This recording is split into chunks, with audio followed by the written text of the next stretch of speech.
Okay, so for the last part, okay, for this one,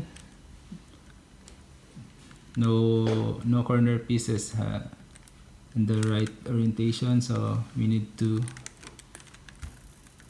correct them all.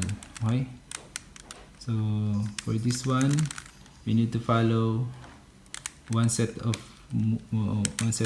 moves. Okay, 4 moves.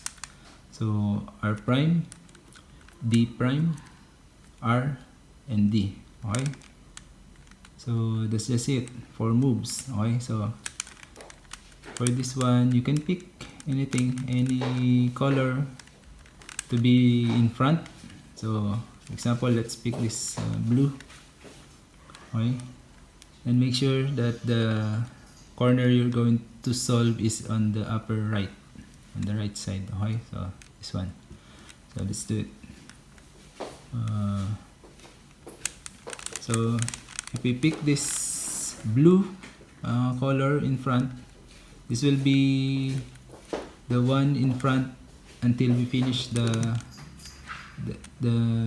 steps. Okay, until we solve the whole cube. So let's do it.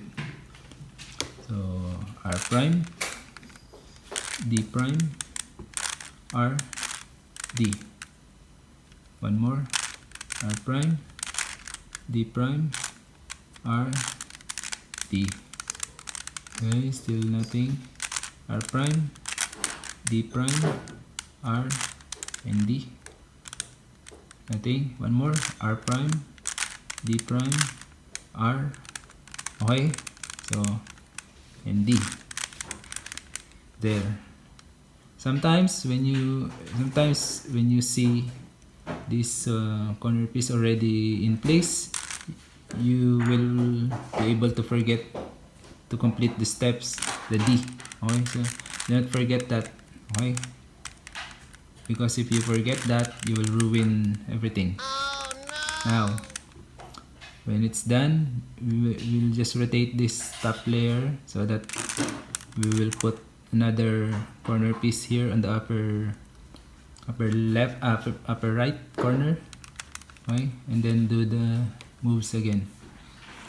Okay, still the blue face is in front. Okay, don't worry about the other parts that's broken, it will return later. Okay, so let's do it. R prime, D prime, R, D.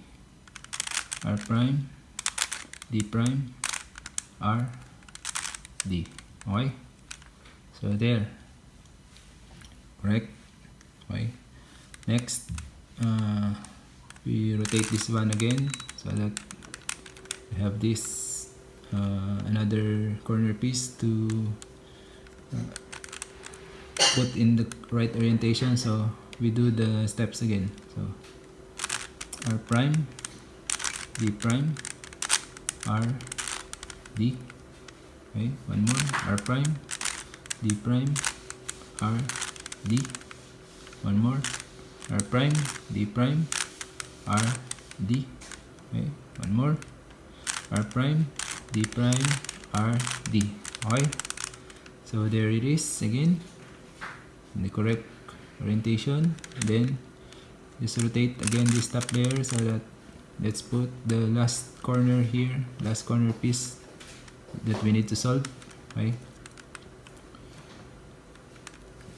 okay, still the blue face in front. So R prime, D prime, R, D. One more. R prime, D prime, R, D. Okay, so there it is. Just rotate it like that, and then it is solved. Ta-da! That's part 7, and that's how you solve a cube for beginners.